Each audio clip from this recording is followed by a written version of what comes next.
Okay, Vanderpump Rules, Season 11, Episode 5. Love it or break it? Let's discuss.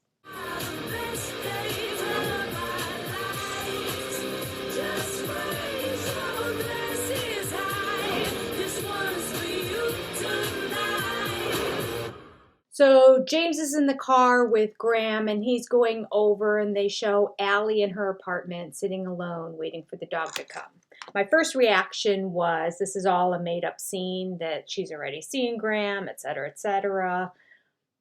But after seeing her reaction, either she's the best actress out of all of them or she was really surprised. And then I thought, it is very possible that she is seeing Graham for the first time because James was very shocked and surprised when he came to Vanderpump Dogs and saw Graham. So I could see that the crews just continued to follow him from there home to see the reveal to Allie. So I'm believing the whole thing is true now. I'm getting more and more cynical about these shows. All right, so Ellie seemed actually touched that it was Graham. She was a little concerned. Mr.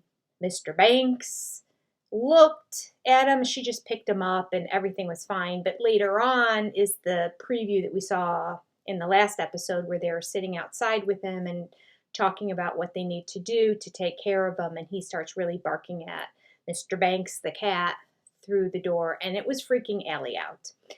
And James kept saying, he just needs training. He just needs training. It's going to be okay. And Allie's like, yeah, he better get training. And he's like, he doesn't like really bite. He doesn't like bite down and hold. He just nibbles. And she's like, no, that's not okay. That is not. He's like, no, it's not going to. We're going to get him training. It's going to be okay. So I love this scene because I love seeing Allie just put her foot down. Like, we will not have a dog that bites. He will go. And she said he'll go back if he doesn't get better. So way to go, Allie. I was on the fence with Allie this whole time. She just sort of seemed sweet and sort of like she was latching on, sort of like Raquel did. But she has more of a backbone than Raquel did. She did also share that, like, Raquel will never die. Because it keeps coming up the media and et cetera, the whole drama of the affair last year brought her back to the forefront of everything. And she's just like so over Raquel. And now here's Raquel's dog that miraculously has reappeared into their lives. So I didn't realize it was Raquel's dog because she never seemed to care for it. She never took care of it. James is always the one that was very affectionate with it. Inappropriately, seems like he was riling him up a lot of the times, which he shouldn't have been doing, especially when he's supposed to be being trained. But nevertheless, Rachel just never seemed to, it's like he was just there. It was like an accessory piece for her, like a purse. Whereas James really tended to have a tender heart for the dog. So he is where he belongs. And later on in the episode, we'll see that they are strongly considering, maybe they already did, changing Graham's name to Hippie. Can't remember why. I think Hippie was the name of the dog that his godfather had. And his godfather is somebody in the music industry. Well, I don't think it was George Michael. I think it was somebody else because I know he was really involved with George Michael, but wasn't it somebody else? I don't know. Anyway, at one point, James mentions later on in the episode that he's starting to respond to the name Hippie. Now, if we could have anybody with any kind of experience with raising kids, raising dogs, being with pets, I don't know, just wisdom of years, they would tell him, start calling him Graham Hippie or Hippie Graham.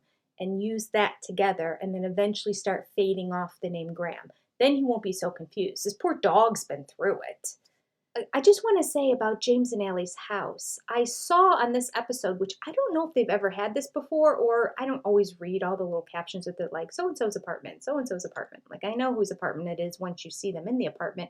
So I don't always read the little captions that they have. And I noticed this time that they had James and Allie's house, and then it said Burbank, California.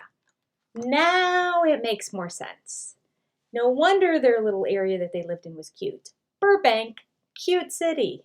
It's a cute, lovely city. That's where the whole Disney ABC studios are too, which is like a whole city in and of itself.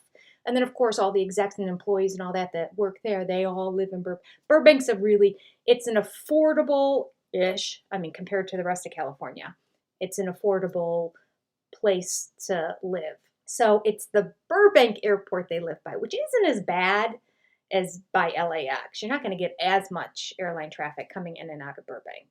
Burbank airport's really cute too. Like it reminded me of what was it? Was it Maui or the Big Island? Might have been the Big Island I'm thinking of. I can't remember Maui's airport, but the in Kona on the Big Island of Hawaii, their airport is just all open, palm trees everywhere. Burbank is like that. You go to get your luggage, it's basically like outdoors. It's all open area. It is outdoors. I mean, I think there's a roof over it in case it rains over the area, but you're basically outside and then you go get your luggage. And it very much reminded me of Hawaii. I like Burbank Airport. We cut to Tom and Tom together, going out shopping for clothes to wear to when they go to Lake Tahoe. I just think it's shocking that every single time there's a trip, I mean, I guess they just need something to film. So they're like, hey, why don't you do this, even if you don't buy anything? Does everybody go shopping for all new clothes every time they go on a vacation? Like, I don't have the kind of funds. I just try to make sure I'm not wearing something that I wore at the last vacation so that when it ends up in a scrapbook of the vacation, it's not the same clothing that you saw at the previous one, but it'll be something else that I own. I don't know. Maybe I'll get one or two things. I don't know. I guess I should take that back. But this isn't like a major family vacation or something. They're just going to spend the weekend in Tahoe. So anyway, these kids have money. So they're in this store. Tom Schwartz finds these cool pants. He goes, oh, these look very Lake Tahoe. I mean, I don't know, like their idea of Tahoe, everyone's idea of Tahoe is like Western attire, which I guess it is more that way. It's just so built up and it's not like cool like it used to be back in the day. I'm so old. I mean, it's not like you're going to Montana or North Dakota or something. It's Lake Tahoe. Anywho, he finds this pair of pants that have looks like a native kind of print on it. Tom Sandoval's like, that's cool, those are great. And then Schwartz says to Sandoval, aren't you going to get anything? He's like, I don't know, I think I'm just digging this hat. So I'm thinking, that's because he's got no money. He's blowing money right and left, like he's not going to buy any more clothes. And then Schwartz picks up a shirt that he thinks looks nice, that would be good. It looks like a bowling shirt. I don't know what about Tahoe screams at him when he picked up the bowling shirt, but he's like, oh, this is good. And he looked at the tag and it was $500. $500. No shirt should be $500. I'm thinking he should put those pants back. God only knows how much those cost. And now I'm understanding why Sandoval's just getting a hat. If he did end up getting a hat. I bet neither of them ended up buying anything. That's my recommendation anyway. Put the shirt down, put the pants back, get out of there. Head over to the mall.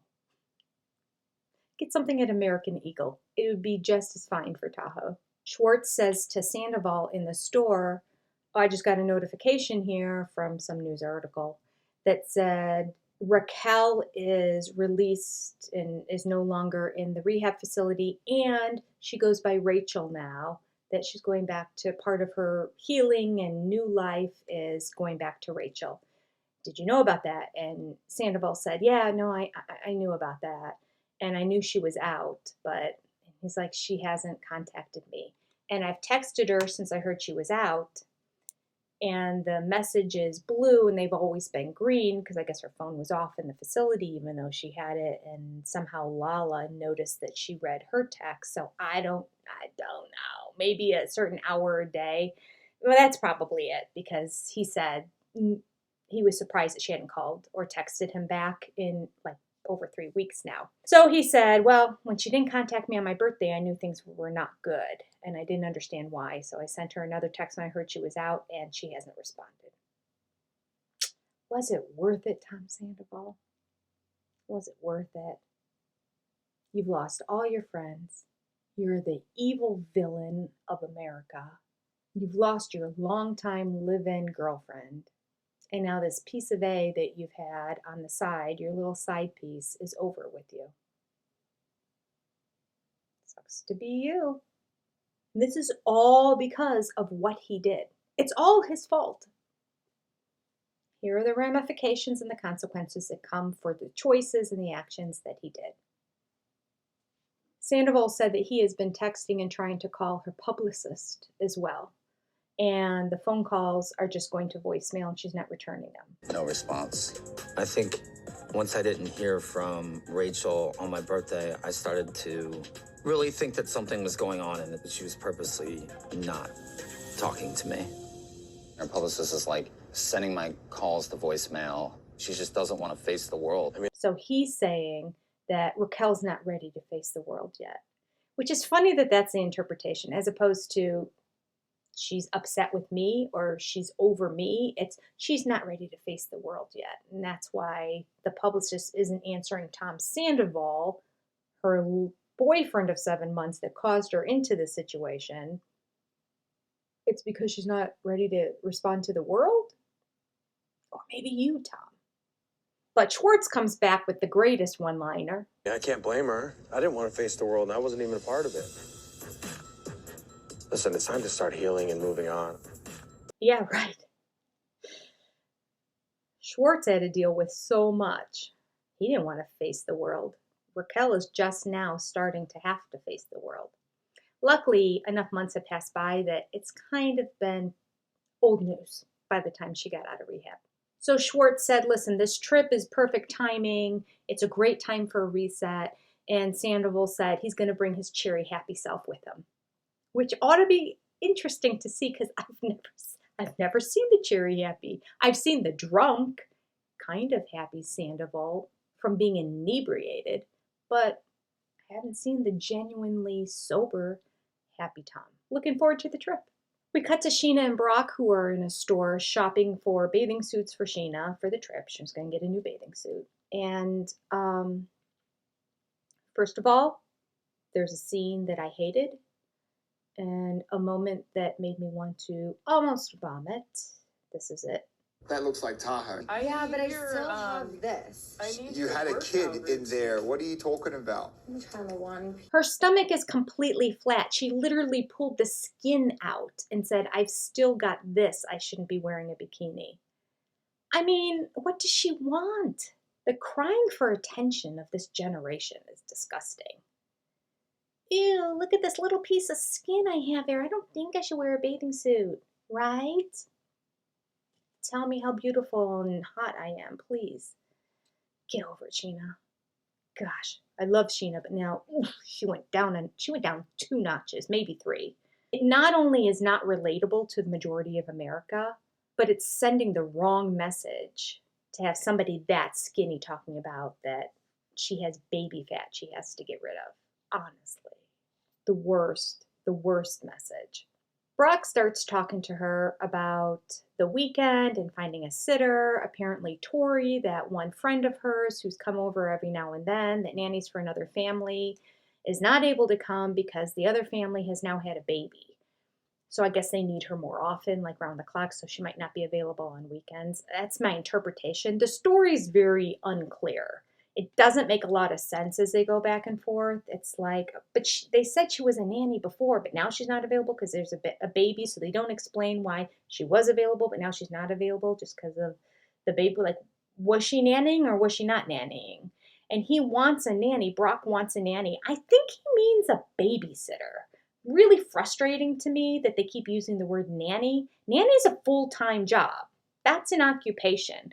That is somebody who you are caring for. That's another person that completely can like be you when you're not there or even when you are there. Nannies are there whether you're there or not. They're there all the time. I guess you could have a part-time nanny, but most nannies just do full-time work because it gets too complicated when you have two families. You could see one on 2 days a week and another one on different 3 days a week, but when they go on vacation or they do something or they need you on the weekend, then you're supposed to be available. Most nannies are available 7 days a week. They may not be there all 7 days a week. Many nannies are because they live in the home. That's what a nanny is. I think they're getting very confused. Or it's LA redefining words again and giving them new meanings, which is really annoying. So anyway, according to Brock, he really is looking for a nanny. He keeps saying a professional nanny as opposed to just your friends and your family always watching the kids. He wants to have a professional nanny. So I guess he wants to have a set schedule of somebody that's there all the time. He said he doesn't want her mother there 24/7. And then she's like, well, I don't want a stranger there 24/7. He's like, they don't have to be there 24/7. We just need somebody who's going to watch on the weekends. Well, that's not a nanny. That's a babysitter. You want a babysitter for the weekends. Get it together. So what they need is a babysitter, and it can be a professional babysitter. It can be somebody with good credentials who will come over. They need to hire somebody on a regular basis to make Summer familiar with that person so that when they're gone on the weekends, Summer's very comfortable with them and they're comfortable with that person. Problem solved. I don't know why we keep going on and on about this. It's ridiculous. It's like they're talking two different languages when they argue with each other. It's like she does not hear what he's saying and then he doesn't hear what she's saying and then they just bicker back and forth and they're not solving the problem. Mostly because Sheena, I think Brock is a little bit more level-headed in this conversation than she is, but both of them are at fault. At this point, Sheena just starts telling him, can we stop? Can we not talk about this? You're embarrassing me. I can't believe we're having a fight in a store. I can't believe we're doing this in public. She's like really kind of embarrassed by how this has escalated. That I get. That was wrong on Brock's part to escalate this out in public. This is something that needs to happen at home that they need to work out, especially with her being, I mean, it's wrong for anybody. It just, when two people argue, it makes everyone around uncomfortable. But when you're a celebrity on top of it, now it can be all over the media about how they're going to have a divorce now because they're fighting in the store. You know, it just, the good part is actually that the cameras were there. So if somebody sees this happening, it's actually better that the cameras are there because they can just say, we were playing to the cameras.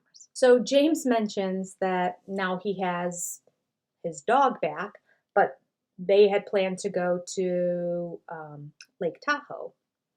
So he went to look into buying a ticket to have Graham go, and it was too late to get a ticket for Graham because they were leaving the next day. So Graham flew private on Lisa Vanderpump's private jet with her and Ken.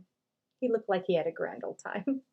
They cut to Lisa. Apparently the name of the restaurant is Wolves. And Wolf or Wolves? I can't remember. Maybe it's Wolf. So she's doing a photo shoot for promotional materials with all these different baby wolves and grown wolves and whatnot. And they're adorable. And it looked like it was so much fun. I was jealous. We have Tom and Tom in the car on the way driving up. And Tom Sandoval calls Lisa and she goes, oh, I hope this isn't another problem. And he's like, no, actually it was really good. He got to the airport with Schwartz and they were walking through the terminal and Sheena waved and said, we're over here. And so he took that as a sign of it's okay for me to come too. And he got emotional and teary-eyed over it. Now, I think this is really affecting him, as it should. But Tom seemed genuinely moved, which is good. It's good to see real emotion from him.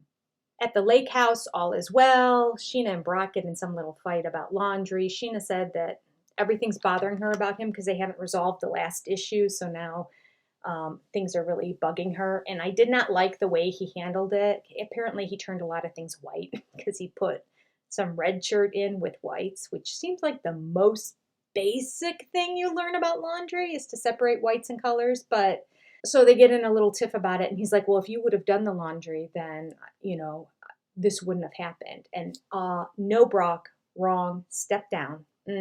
That was not the right thing to say. Sheena is working her ass off, she has her podcast, she does appearances, she's like flying around the country, she's doing all this stuff. She's got her child at home who's very connected to her and who she's very connected to. And so she's trying to balance all of this because she wants to be with her child 24/7, but then she's got this business going. I don't know what Brock does, but even if he worked full-time, he can do the laundry. This is on Brock. Brock, learn how to separate colors and whites. It's a very basic thing. My kids learned to do it when they were in high school. There's a short, uncomfortable conversation down in the kitchen now between Sandoval and Brock. Brock mentions that it's just kind of uncomfortable for everybody to be around him right now, and he kind of starts bringing up the situation, and Sandoval just shuts him down. He's like, I just don't want to talk about it right now. And then he says this. Because obviously all you had to do was defend your actions, right? Brock, I don't want to go here, man. I really don't. So then how do we have a good weekend when you walk into a room, you feel like this? Well, you know, it takes a second. Okay. It takes a second, but I'm already feeling better. It's not about you, Sandoval. All right, there's another scene here, and this might be the same one in the kitchen because they went to spliced over to something else and then came back to the two of them in the kitchen. I have written down here that Tom explains what he did was horrible, but not out of malicious intent. Don't care. He did it. Why does that matter? Your intent wasn't malicious, it was selfish.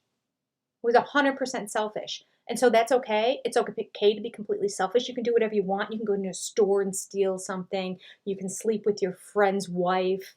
You can rob a bank, whatever. You're not meaning to harm anybody else. They're all just selfish things. 100% what he did this past year was narcissistic and selfish.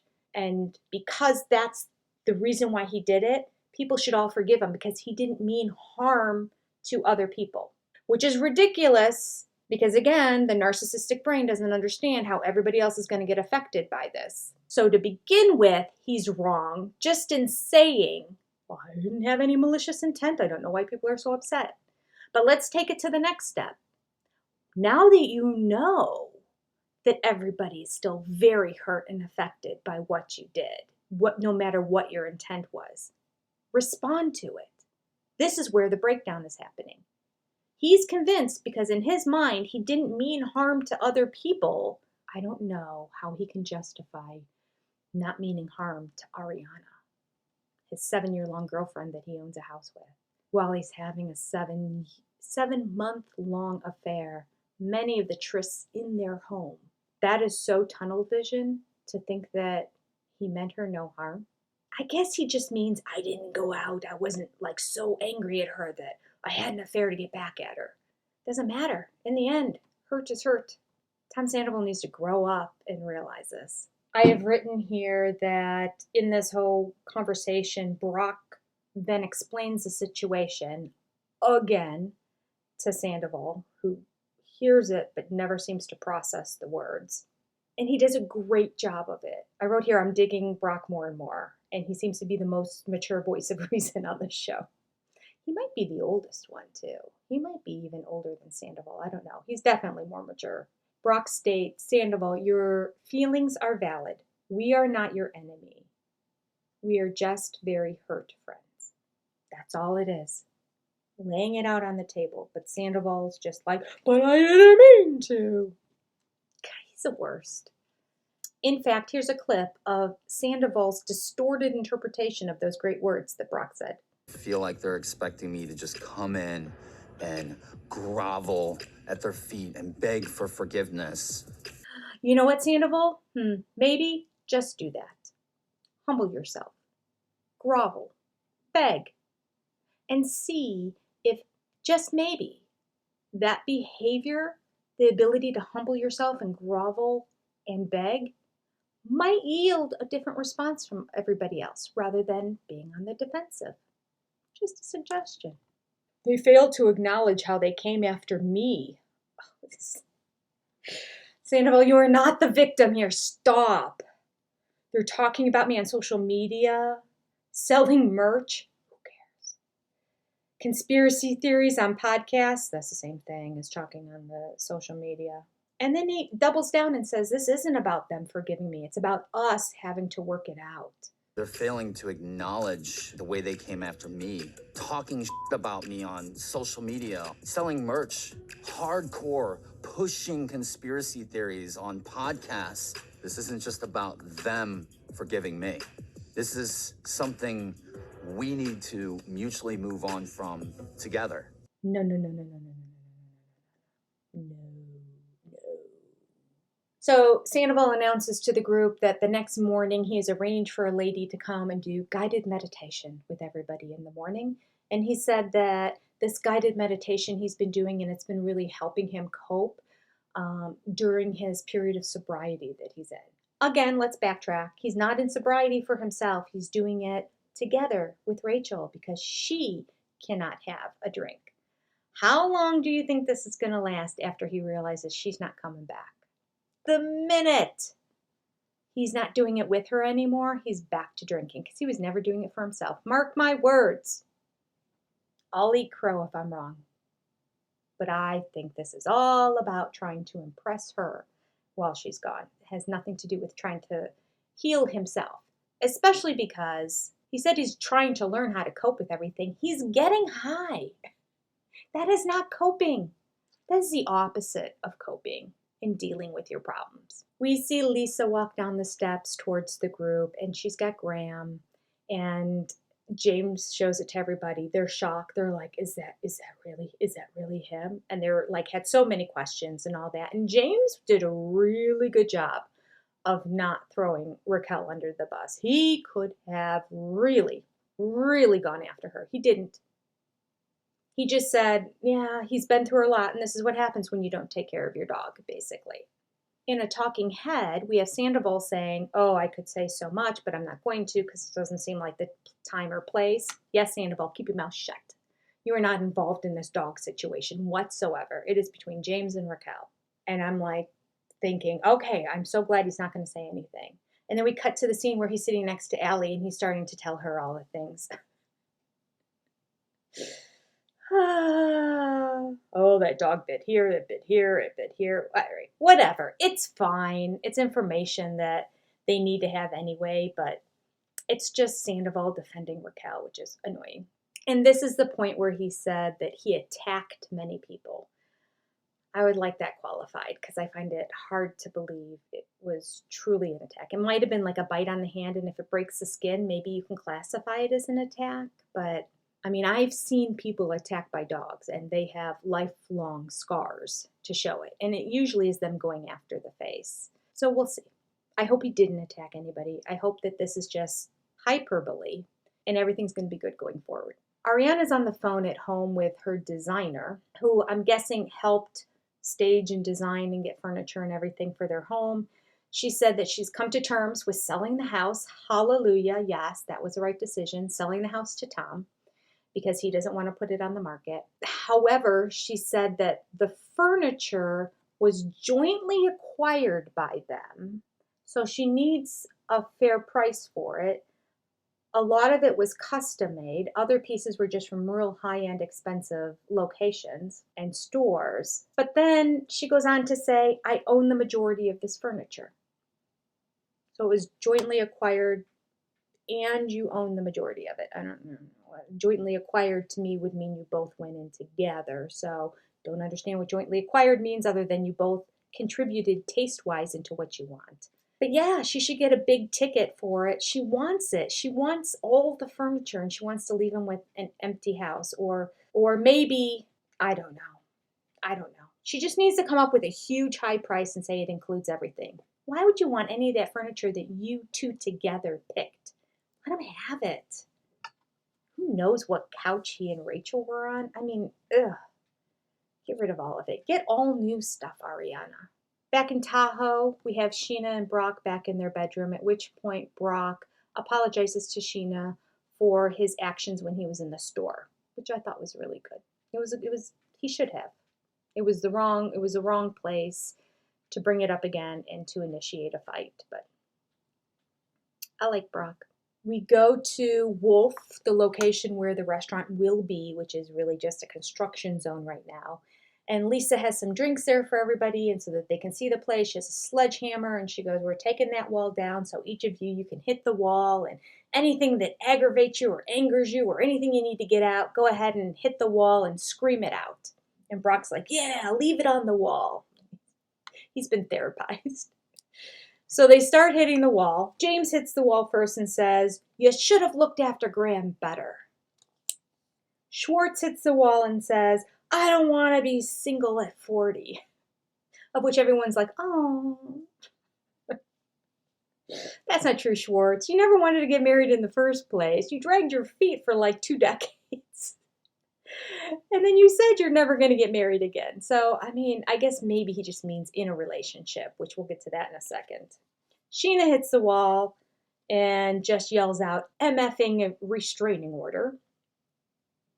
Sandoval hits the wall and yells out, "Scumbag, cheaters, Charles Manson's son, worm with a mustache, Lala, James Kennedy, Scandival." Like he's going on and on. Everyone's looking at each other going, he's just upset at all of us. He's not like yelling out the anger for himself or anything he did. There's zero responsibility there too. Surprised? Not surprised. We go to dinner that night. People commented, I think it may have been Lisa who commented that Hippie, the new dog's name, Hippie seems to be acting better than he ever has, which, I mean, awesome. I mean, it's a little soon to tell, but hopefully. During the dinner, Schwartz denies he's having a relationship with that Joe chick that was in the last video, the hairdresser girl. Sheena points out that she is over at his place all the time. He's like, "She doesn't stay with me. She doesn't stay with me." It's like, well, that's what she's accusing you of. And last year, he came out and said that Joe was staying with him temporarily for a period of time. So something's going on between the two of them. Schwartz needs to like cut her loose. Please, Schwartz. He has enough problems. He doesn't need Joe in his life. And then Lisa Vanderpump, tries to stir the pot and says, "All right, let's leave this on positivity. James, what do you like about Sandoval?" At which point James is like, it's too early. I'm hungry. It's so many excuses. I need food in my stomach. I can't think straight. Like, I can't do this right now. He said it was the most awkward thing and had been way more awkward for Sandoval, who's like, somebody says, "Say something nice about you." And then you sit there and you're waiting for something nice to be saying about you. And the other person's like, I don't know.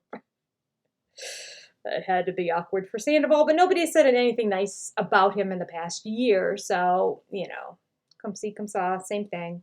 At one point, James just says, "It's just good that nobody has thrown a drink at anybody on this trip. So let's consider this a success." And Sandoval goes, "Hey, James, can we go just take a walk?" And James is like, okay. He seems begrudgingly willing to go, but he does go. So Sandoval starts off just saying, "Listen, I don't want any animosity. I just want us to coexist." So he didn't start off with, "Let me say again, with sincerity, I am sorry for how I hurt you in the past year. And please tell me what bothers you the most so I can make amends." We didn't get that. He just said, "I just want to coexist." And James is like, "Yeah, that's what I want to." Scandival, of course, does his usual, "I never meant to deceive, hurt, or betray anybody." Doesn't matter. That's not what this is about. It's not about what your original intent was in all this. It's what you did and how you've been acting since then. I don't know why he can't get this. Drives me nuts. I never, and nor did she, mean to, hurt anybody. Nobody wants to hurt anybody, but you knew it would. You don't think if you were smart enough, you could have ended things with Ariana and then actually made things work out with Raquel without things blowing up the way they did? It's so easy for people to say that. What I loved is that James then perfectly states where Tom went wrong. If you really wanted to, you walk out the door. You say what you have to say, look her in the eye, bye-bye, shut the door. I mean, it just comes down to not being able to, man up and, leave the relationship. And Sandoval's like, "I didn't want this. Ariana and I built an entire life together." That's his excuse for why he didn't tell Ariana ahead of time. Because they built a whole life together. Exactly. That's the reason why you needed to approach her and let her know what was going on. Let her know your feelings. Let her know you want it. Let her know that you're falling for somebody else. Or maybe not even mention that, but just break up with her.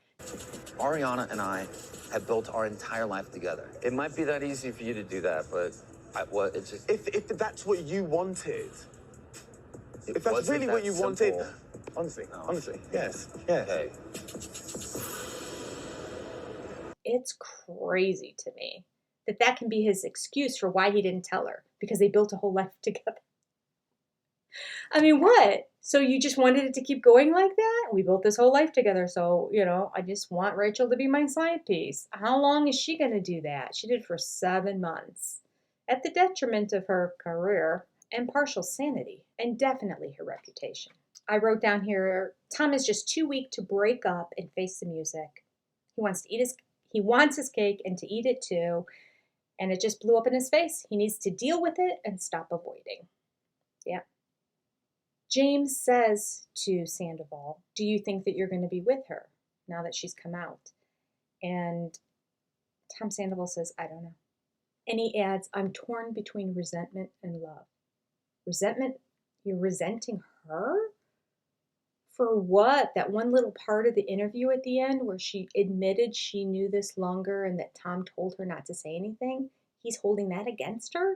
I feel like this is Tom trying to cover himself. He sees he's going to get dumped here, and he's trying to not make it look like he got dumped. That like, well, it's kind of my choice too, because I'm really resentful of what she did to me. I think that's the groundwork he's laying here. Torn between resentment and love, honestly. If you really love somebody, you work through the resentment. At the very end of this conversation, though, Tom Sandoval does apologize sincerely to James, which is nice.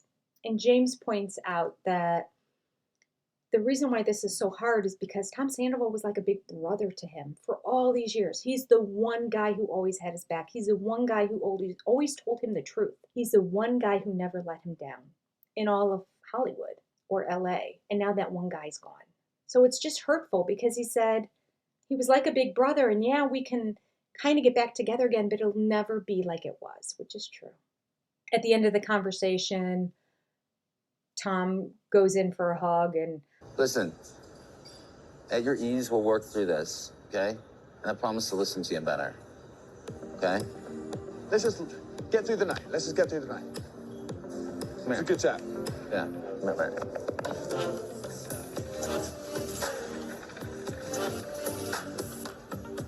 James looks, like, I'm not sure, and he went to like grab his hand, and Tom's like, oh, come here. So he goes to give him a hug. James does that hug where you're kind of not hugging, but sort of tapping their back. Like he's not over it yet. He got the apology that he wanted and that he deserves, but I think he's going to need a little bit of time to truly get over it. I guess I get that. All right, that's all we have for this episode. It was okay. I have a feeling like that's how a lot of these episodes are going to be, like just okay. All right. See you next week. Hopefully it's a little more juicier. Take care. Bye.